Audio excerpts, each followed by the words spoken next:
মানুষেরা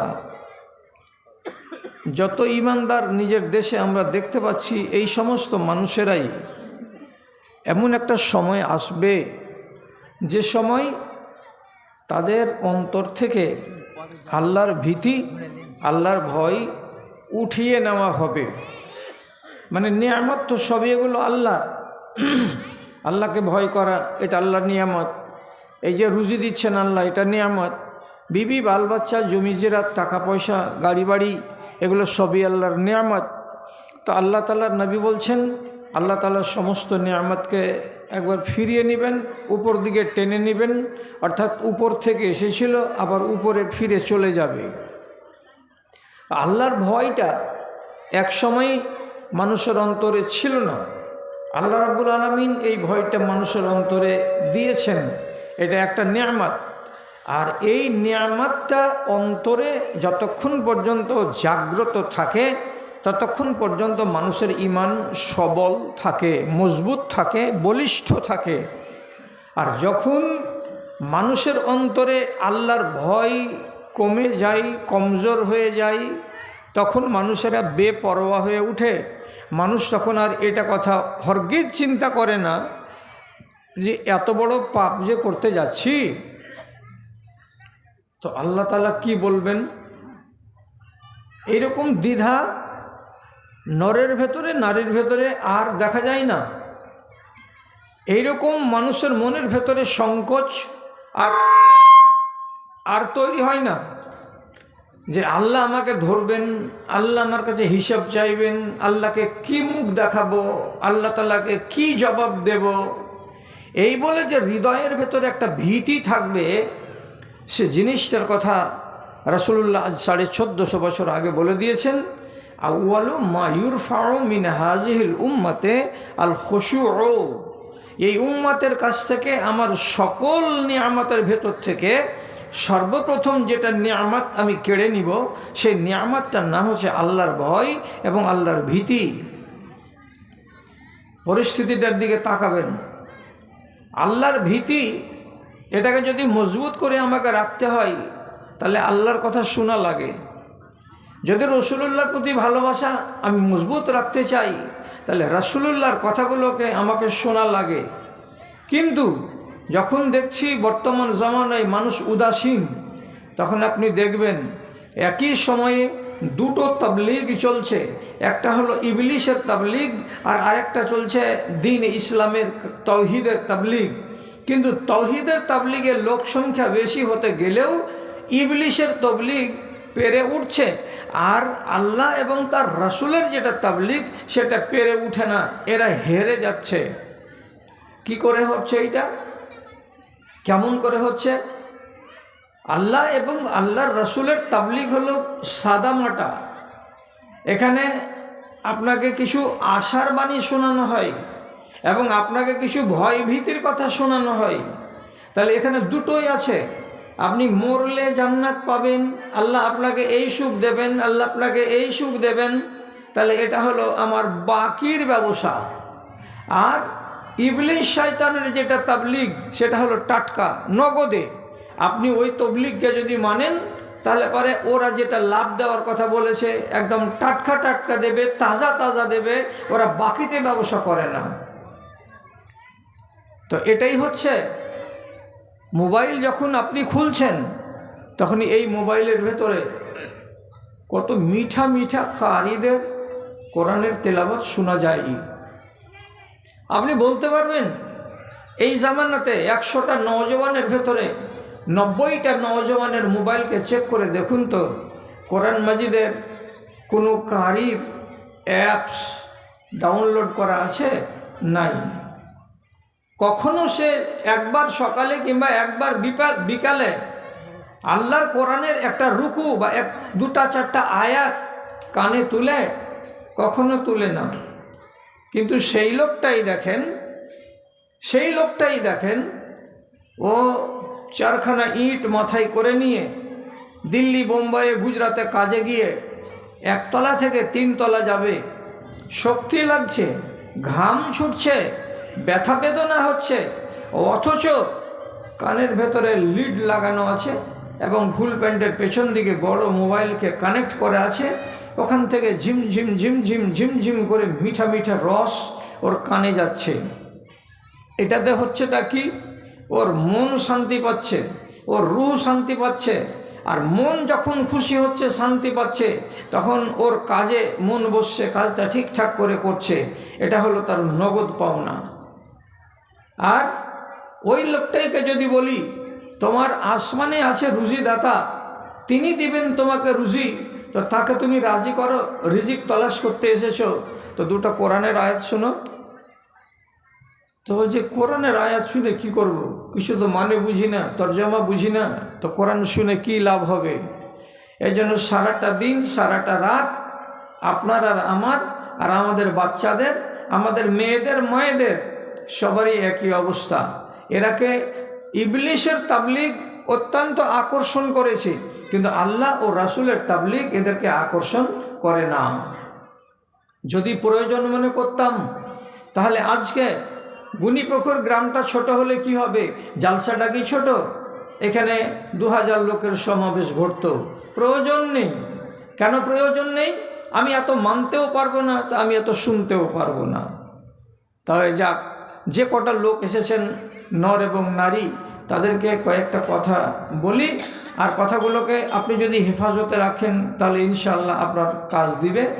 সেটা হলো এই, আল্লাহ রাব্বুল আলামিন কোরআন মাজিদের ভেতরে বলেছেন, হে ইনসান একটু চোখ তুলে তাকাও, তোমাকে প্রথম আমি যখন জন্ম দিই তখন একেবারে দুর্বল করে জন্ম দিয়েছিলাম।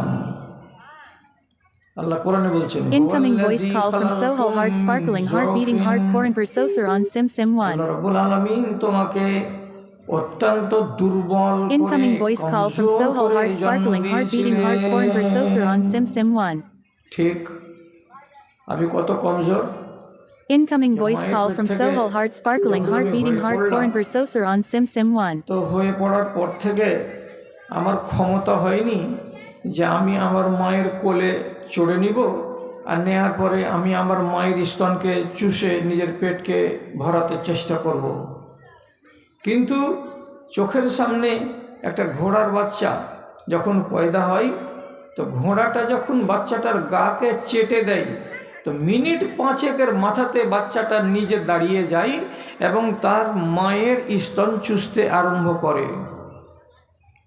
কিন্তু আমার বাচ্চা, আপনার বাচ্চা, আমি আর আপনি, আমরা 2 বছর ধরে এমন একেবারে পরে ভরসা করে মুখাপেক্ষী হয়ে বিছানায় পড়ে থেকেছি, না মায়ের কোলে যেতে পেরেছি আর না মুখ খুলে বলতে পেরেছি। এত আল্লাহ তাআলা আমাদেরকে কমজোর করেছেন। ফের আল্লাহ তাআলা বলছেন যে এই কমজোর অবস্থা থেকে তোমাদেরকে আবার আমি শক্তিশালী করলাম। তার মানে কি, আমি যুবক হয়ে গেলাম, তখন আমার বাহুতে বল এলো, আমি দুনিয়াকে ডান আর বাম, বামকে ডান করে আমি নিজের মতলব হাসিল করতে সক্ষম হয়ে গেলাম। তাহলে এবার গায়ে শক্তি পেয়েছি। তারপর আবার আল্লাহ রাব্বুল আলামিন বলছেন, সুম্মা জাআলা মিন বা'দি কুওয়াতিন যুফা, তারপরে আবার তোমাকে Incoming voice call from Soho Heart Sparkling Heart Beating Heart Pouring Processor on Sim Sim 1. মজবুত করে রাখার পর, বলিষ্ঠ করে রাখার পর, Incoming voice call from Soho Heart Sparkling Heart Beating Heart Pouring Processor on Sim Sim 1. নিয়ে আসবো, তোমার অসহায় অবস্থাটাকে ফিরিয়ে আনবো। Incoming voice call from Soho Heart Sparkling Heart Beating Heart Pouring Processor on Sim Sim 1. অসহায় ছিলে, ওই রকম আবার তোমাকে Incoming অসহায় voice করে call Dev. from Soho Heart Sparkling Heart Beating. ঠিক যেমনি আপনার বয়স 50 পার হয়ে যাবে, আপনার এবার ভাটির পালা। এবার আপনার যাত্রাটা উজানে যাবে না, এবার আপনি ভাটির পানে চলতে শুরু করবেন। কেন? হাতে বল থাকবে না, শরীরে যৌবনকালের মতো বল থাকবে না, চোখের জ্যোতি কমে যাবে। Incoming voice call from Soho Heart Sparkling Heart Beating Heart Pouring Processor on Sim Sim 1. নানা রকমের অসুখে আক্রান্ত হয়ে যাবেন। এই রকম পরিস্থিতি আমার Incoming দেখা voice call দেবে। from Soho Heart Sparkling Heart Beating Heart Pouring Processor on Sim Sim 1. তাহলে এটা তো চোখে দেখা। Incoming voice call from এটা যে Soho আমরা Heart কেউ Sparkling দেখিনি তা Heart তো Beating নয়, Heart Pouring for সবাই Saucer on দেখেছি। Sim Sim 1. আর যাদের বাড়িতে কোরআন মাজিদ আছে তারা বাড়ি গিয়ে Incoming কালকে voice দেখবেন call তো from Soho মা Heart খালারা আর Sparkling ভাই Heart বোনের Beating Heart. ভাইরা বোনেরা সূরা কাফের ভেতরে আল্লাহ রাব্বুল আলামিন একদম মানুষের সামনে এগুলোকে আয়নার মতো পরিষ্কার করে দিয়েছেন। উনি নিজে বলছেন আল্লাহ তাআলা, সুম্মা নুনাক্কিসুহু ফিল খালকি আফালা ইয়াকিলুন। বড় হয়েছো, ঘর সংসার করলে, বিবি বাল বাচ্চা করলে, এখন তোমার নাতিপোতা হয়ে গেছে, তোমার নিজের বাল বাচ্চা আর নয়, তোমরা মিয়া বিবি দুজন বৃদ্ধ বয়সে পদার্পণ করেছো। এইবার কতদিন তোমাদের বয়স? বলে 60 বছর বয়স।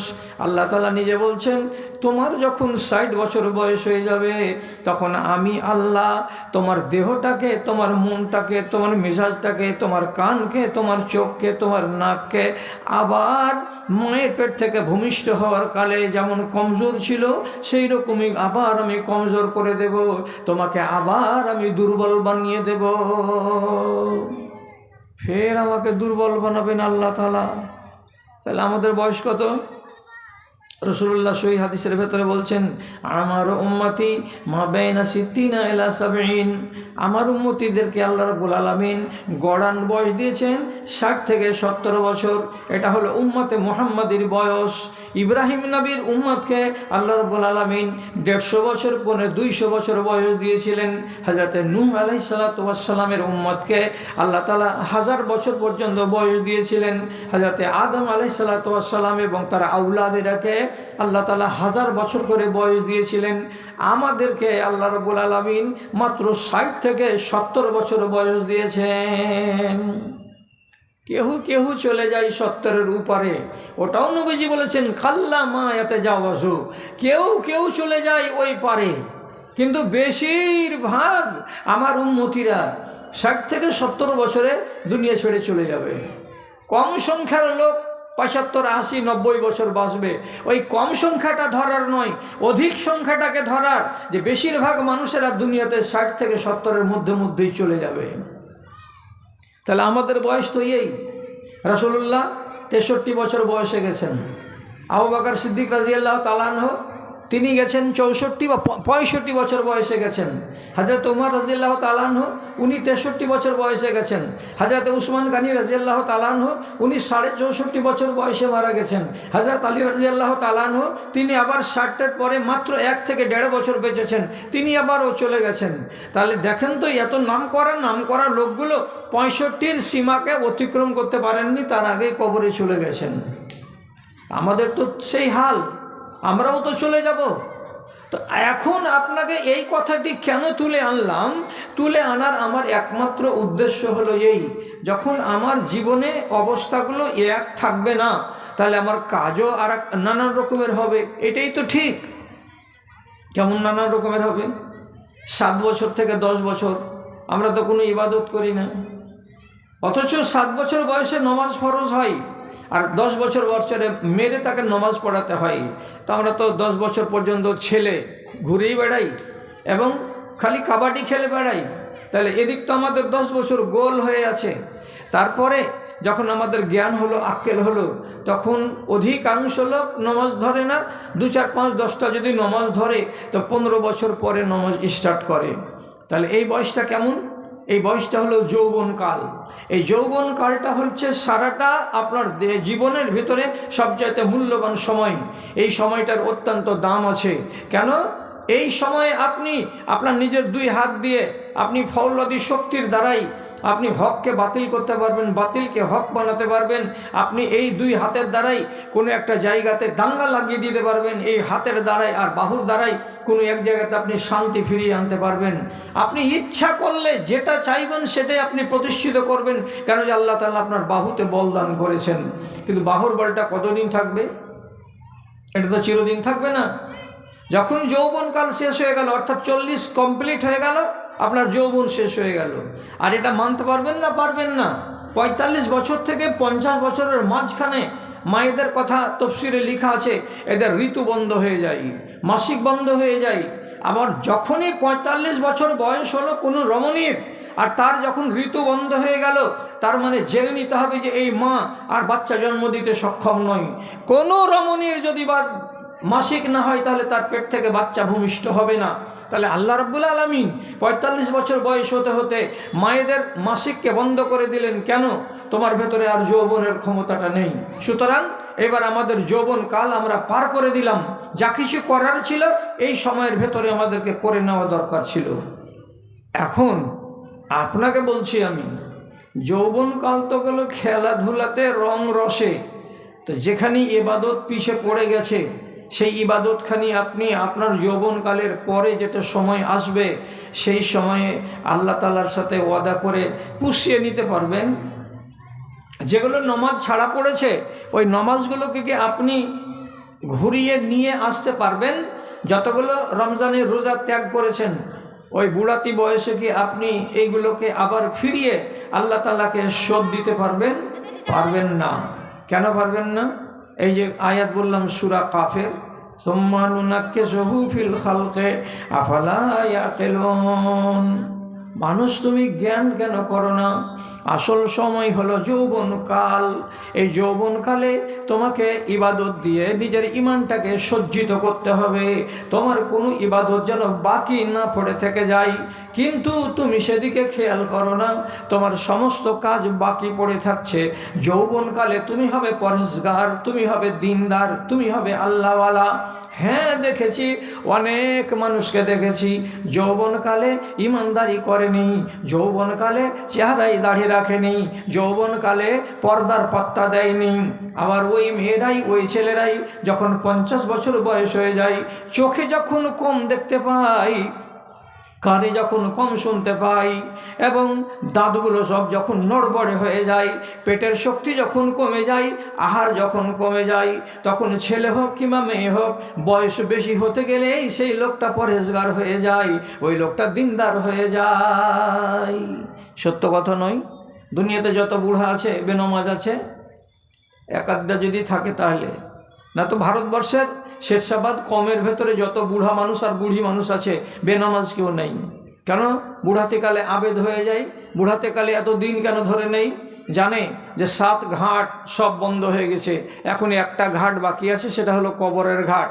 এখন কোনো নারীর দিকে তাকাবার আমার বয়স নয়, এখন আমার জমি জিরাত করার বয়স নয়, আর এখন আমার রং তামাশা করার বয়স নয়, এখন আমার 3 তলা বাড়ি আর ঝর্ণা বসানো আর টাইলস লাগানো বাড়ি দেখার শখ নাই। এখন আমার শখ একটাই আছে, সেটা কি? আমাকে আমার কবরে যেতে হবে। এই চিন্তাটা যখন মগজে গাঢ় হয়ে যায় তখন কখন হয়? 50 বছর বয়স হয়ে গেলে তখন জেগে উঠে। আর ওই জন্য ওই বয়সে ছেলেরা আর মেয়েরা আবেদ হয়ে যায়, পরহেজগার হয়ে যায়। আপনি যে আবেদ হলেন 60 বছর বয়সে, 50 বছর বয়সে, বাকি দিনের ইবাদতের কি হবে? আপনি সুযোগটাকে হাতছাড়া করলেন কেন? এ কৈফিয়তটা কে দিবে? সুযোগটাকে হাতছাড়া করলেন কেন? অথচ রব্বুল আলামিনের পক্ষ থেকে আপনাকে সুযোগ হাতছাড়া করতে নিষেধ করা আছে, এবং আল্লাহ পাকের নবীর পক্ষ থেকে এমন হাদিস আছে যে হাদিসগুলোর দ্বারাই প্রমাণ হয় যে আপনি প্রথম সুযোগটাকে হাতছাড়া করবেন না, না তো এটা হলো আহমকের পরিচয়। প্রথম সুযোগ কি করে আমি প্রথম সুযোগ হাতছাড়া করছি বা করি না? আপনাকে একটা ইতিহাস, একটা সত্য ঘটনা শোনাই। নবী ইউসুফ আলাইহিস সালাতু ওয়াস সালাম জেলের ভেতরে চলে গেলেন। কেন গেলেন? মিথ্যা অপবাদে। কে দিয়েছিল অপবাদ? একটা জুলাইখা নামের বেটি ছেলে দিয়েছিল অপবাদ। সেই জুলাইখার অপবাদের কারণে তার স্বামী সম্রাট তাকে জেলে পুরে দিল। তো কোরআন মাজিদ আল্লাহ তাআলা বলছেন, ওয়াদাখালা মাহু ফাতায়ানে আসসিজনা। নবী ইউসুফ যেদিন জেলে গেছিলেন সেদিন তার সাথে সাথে আরো 2 জন নওজোয়ান তরুণ তর্কি ওরাও জেলের ভেতরে গেছিলেন। ওরা আলাদা পাপ, আর নবী ইউসুফের আলাদা অন্যায়, আলাদা অপরাধ। এরা আলাদা আলাদা অপরাধে জেলখানার ভেতরে ঢুকেছে। নবী ইউসুফ তখন তার বয়স তফসিরে লেখা আছে 18-র কাছাকাছি এবং 20-এর নিচে। তাহলে এই ছেলেটার শেকেল কেমন, আর সুরাত কেমন, আর শরীর কেমন, আর তার গায়ে যৌবন কেমন আপনি আন্দাজ করেন। তাছাড়া আরও সবচাইতে যেটা প্লাস পয়েন্ট সেটা হলো কি, রব্বুল আলামিন পৃথিবীতে নবী ইউসুফের মতো সুন্দর মানুষ আর একটাও তৈরি করেননি। এত খুবসুরত, এত শেকেলওয়ালা মানুষ আল্লাহ তাআলা নবী ইউসুফকে তৈরি করেছিলেন। তার বয়স হচ্ছে 20 বছরের থেকে নিচে। উনি চলে গেলেন জেলের ভেতরে। আপনি নিজে বলুন তো, জেল কি সুখের জায়গা? জেল তো সুখের জায়গা নয়। জেলখানা মানে কি? এখানে সাজা ভোগ করার জায়গা। এখানে কি সুখ থাকে? এখানে তো দুঃখ। এখানে তো মা নেই, এখানে তো বাবা নাই, এখানে তো বিবি নাই, এখানে তো বাল বাচ্চা নাই, এখানে তো বেগুনের ভাজা পাওয়া যাবে না, এখানে যদি ডাল পাওয়া যায় তো ডালের ভেতরে থুকড়ি খুঁজে পাওয়া যাবে না, এখানে যদি মাংস পাওয়া যায় তো কোথাকার একবারে দুর্বল শ্রেণীর হয়তো 1 পিস মাংস পাওয়া যাবে, আর 1 বাটি সাদা সাদা ঝোল পাওয়া যাবে। ভাত যদি পাওয়া যায় মরা ধানের ভাত পাওয়া যাবে, রুটি যদি পাওয়া যায় তো কন্ডলের আটার রুটি পাওয়া যাবে। এখানে চিকন চিকন খাবার পাওয়া যাবে না। এখানে বিবি আমার সামনে দাঁড়িয়ে দাঁড়িয়ে বাতাস করবে না, আমার মাথার উপরে ঘুরঘুর করে ফ্যান চলবে না, আমার বিছানায় এখানে উঁচা উঁচা বালিশ থাকবে না, সুন্দর সুন্দর চাদর থাকবে না। এটার নাম হলো জেলখানা। এখানে তো নিজের নফসকে নিয়ে ভাবাটা বেশি দরকার। কেন এলাম, কখন ছুটি পাবো, কতদিন টাইম লাগবে, কিভাবে এখানকার জীবনটা আমার কাটবে, এইগুলো নিয়ে ভাবনা করা দরকার। কিন্তু দেখেন, নবী ইউসুফের সাথে যে 2জন ছেলে জেলের ভেতরে গেছে, তো সেই 2জন ছেলে একদিন গল্প করতে করতে নবী ইউসুফকে বলছে, আমি একটা স্বপ্ন দেখেছি ভাই। কি স্বপ্ন দেখেছো? তো বলছে, আমি বড় জকে করে মদ নিয়েছি আর নিয়ে ঢেলে ঢেলে লোককে খাওয়াচ্ছি একজন। আর একজন বলছে, আমি একটা স্বপ্ন দেখেছি ভাই। কি স্বপ্ন দেখেছো? বলছে, আমার মাথাতে একটা এত বড় কালের রুটি আছে বড়, আর মাথাতে করে কালের রুটিটাকে আমি নিয়ে আসি, আর কাকপক্ষী এসে এসে ওখান থেকে ছো মেরে মেরে নুচে নুচে আমার মাথা থেকে রুটিটাকে নিয়ে নিয়ে যাচ্ছে আর খাচ্ছে। তো আপনাকে তো আল্লাহ তাআলা অনেক জ্ঞান দিয়েছে, স্বপ্ন সম্পর্কে আপনি কথা বলতে জানেন, তো আমার স্বপ্নের ফল কি হবে? আর ইয়ে বলছে, আমার স্বপ্নের ফল কি হবে, একটু শোনাবেন তো আমাদের 2জনকে। তো এরা নবী ইউসুফের কাছে স্বপ্নের ফল জানতে চাইল। তখন নবী ইউসুফ আলাইহিস সালাতু ওয়াস সালাম উনি বলছেন এইবার যে, আমি তো ইব্রাহিম নবীর বংশের লোক, আমার বাপ, আমার দাদা, আমার পরদাদা এরা তো সব নবী। আমি তো শিরকের ধারি না, আমি তো আল্লাহর ওয়াহাদানিয়তকে বিশ্বাস করা লোক। তো তাহলে আমি এখানে যে এসেছি আর যে জায়গাতে ছিলাম এখানে তো শিরকের রমরমা, তো আমাকে যে হক কথাটা বলতে হবে, তো বলার জন্য আমি সময় কখন পাবো? এর থেকে কি ভালো সময় আর মিলবে? জেলের ভিতরে বাড়ির ভাবনা ছেড়ে দিয়ে আর ভাবনাকে বাদ দিয়ে উনি তখন ওই 2জন ছেলেকে সামনে বসিয়ে দিয়ে বলছে, খেয়াল করবেন কথার দিকে, ইয়া সাহিবাই সিজনে আরবাবুন মুতাফাররিকুনা খায়রুন আমিল্লাহুল ওয়াহিদুল কাহ্হার। এই 2 ছেলে বলো তো, তোমাদের 2জনের স্বপ্নের ফল যেটা হবে সেটা তো আমি শোনাবো, তার আগে আমার কথার জবাব দাও। সেটা কি? তোমরা তো এক খোদাকে বিশ্বাস করো না, তোমরা তো অনেক খোদাকে বিশ্বাস করো, তাই না? হ্যাঁ তাই, তোমরা অনেক খোদা মানো, তাই তো? আরবের মুশরিকরা অনেক খোদা মানত। কোরআন মাজিদে 1 গাদা খোদার নাম লেখা আছে আরবদের। লাত একটা খোদা, মানাত একটা খোদা, হবল একটা খোদা, উজ্জা একটা খোদা, ওয়াদ একটা খোদা, ইয়াগুস একটা খোদা, ইয়াউক একটা খোদা। এগুলো হলো সমস্ত খোদার নাম। নিজে বানাচ্ছে আর নিজে এগুলোকে পূজা পাঠ করছে। তো তোমরা তো একাধিক খোদাকে মানো। তো আমি তোমাদের কাছে মিঠা সুরে বলতে চাইছি, একমাত্র আল্লাহকে মানা ভালো না 10-20টা আল্লাহকে মানা ভালো? আমাকে একটু জবাব দাও। ছেলে 2টা নবী ইউসুফের দিকে বড় বড় চোখ করে তাকাচ্ছে যে এক আল্লাহকে মানলে লাভ বেশি না 10টা আল্লাহকে মানলে লাভ বেশি? এর জবাব আমরা কেমন করে দেব বলো তো? আচ্ছা, এই জিনিসটা তো শুধু নবী ইউসুফের জন্য নয়, এটা তো আমাদের জন্য তো এটাই কথা।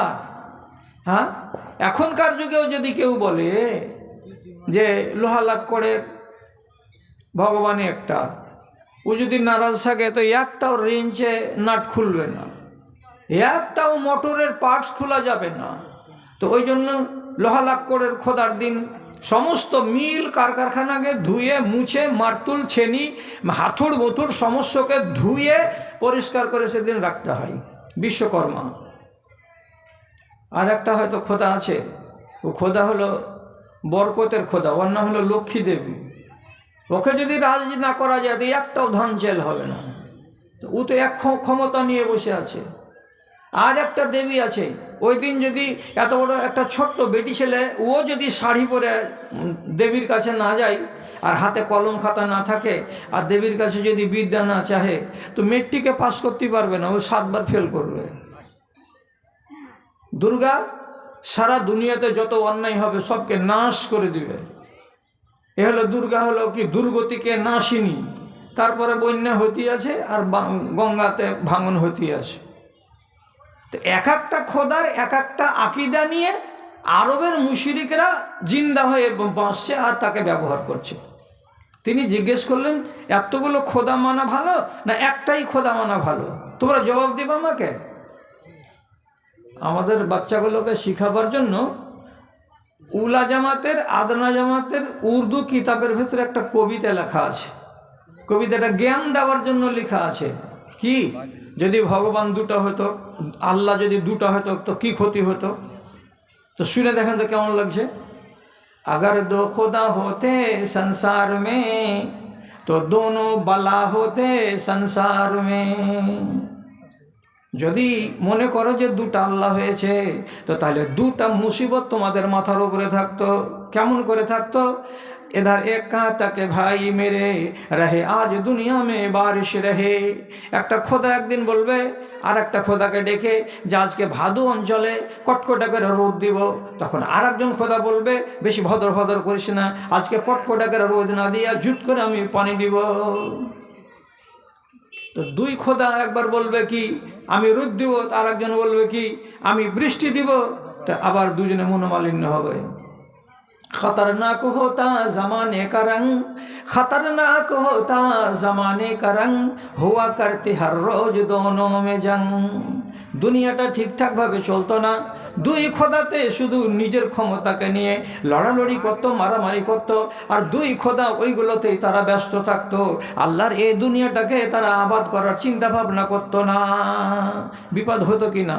তো একটা আদনা জামাতের তালবিলিম পুরা কবিতাটিকে পড়ার পরে শেষের বেলায় তখন ফয়সালা আসছে কি বলে যে দুই খোদা হতে গেলে ঝামেলা আছে, বিপদ আছে।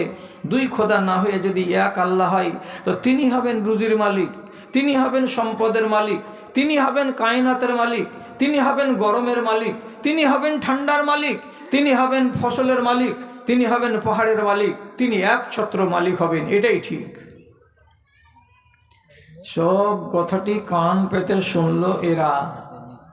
পরের কথাতে আমি আর আপনাকে নিয়ে যাব না। আমার উদ্দেশ্যটা হলো এই যে আলেমে দিনও জিজ্ঞেস করুক আর আপনারাও জিজ্ঞেস করুন, জেলখানাতে বসে দুনিয়ার অন্য কোনো গল্প না লাগিয়ে নবী ইউসুফ এগুলো কথা কেন তুলতে গেলেন? কেন গেলেন? কেনর মানে হলো এই, নবী ইউসুফ আলাইহিসসালাম সুযোগকে কাজে লাগালেন। কেমন সুযোগকে কাজে লাগালেন? যে আর একদিন যদি এখানে কয়েদির সংখ্যা বেড়ে যায়, 2টা থেকে যদি 200 হয়ে যায় তাহলে বিভিন্ন মগজের কয়েদি আসবে, সবাই হয়তো আমার কাছে বসবে না, তখন আমি আমার রবের কথাটা বলার সুযোগ পাবো না। একদিন যদি ওরাই ছাড়া পেয়ে যায় তাহলে আমি ফাঁকা থাকবো, আমি তাদেরকে হক কথাটা বলতে পারবো না। যদি এমনটা হয়ে যায় আমি ছাড়া পেয়ে গেলাম, ওরা জেলের ভেতরে থেকে গেল আর হক কথাটা আমার বলা হলো না। এই জন্য তিনি কি করেছিলেন? সময়টাকে কাজে লাগিয়েছিলেন, সময়ের সদ্ব্যবহার করেছিলেন, সুযোগটাকে কাজে লাগিয়েছিলেন। আর সুযোগটাকে কাজে লাগিয়েই আল্লাহর দাওয়াতে দিন তাওহীদের আহ্বান তিনি জেলখানা থেকে শুরু করেছিলেন। সুযোগকে কাজে লাগাতে হবে, সুযোগকে হাতছাড়া করতে হবে না। এটা হলো সবচাইতে কাজের কথা, মোক্ষম কথা। এবার আপনাকে বলি আমি, আমাদের রমজান মাসে 4 রাকাত ফরজ, 2 রাকাত সুন্নাত, তারপরে 8 রাকাত তারাবি আর 3 রাকাত বেতর, এই নামাজটি পড়তে হয়। এখন আপনি তো নামাজ সমলে পড়েন না, আর যদি পড়ছেন তো তারাবিতে হাজিরি দেন না। মনে মনে বলে রেখেছেন কি, দোকানের ভার মাথাতে আছে, দেরি হলে দোকানের বিক্রি কমবে, তাড়াতাড়ি করে দোকানদারিতে বসবো। চলে গেলেন, চা ঘুরছেন, মিষ্টি ক্যারিতে ভরছেন আর বিক্রি করছেন। ফলের দোকানে বসে আছেন, কেজির কেজি কিশমিশ আর সেব আর নাশপাতি এগুলো মাপছেন আর দিচ্ছেন। টাইম আপনার কাছে কম, ধর্ম করার জন্য, কর্ম করার জন্য টাইম আপনার কাছে যথেষ্ট আছে। এবার আপনাকে বলি, যেদিন আপনার বয়স 55 বছর হবে সেদিন তো আপনি পরহেজগার। আপনাকে আমি 10 মিনিট আগে বলে দিয়েছি, পৃথিবীতে যত বুড়া আর বুড়ি আছে সব পরহেজগার। এখন তো বলবে যে না, একটাও নামাজ ছাড়বো না। তাহলে আপনি তো রমজান মাসে তারাবির নামাজ পড়বেন। তো তারাবির নামাজ পড়তে গিয়ে এখানে বসে বসে আপনি একটু করে বলতে পারবেন যে 55 বছর বয়সের আপনি লোক 11 রাকাত তারাবির নামাজ ইমামের সাথে এক দফে পড়ে দিতে পারবেন? তো ক্ষমতা আছে?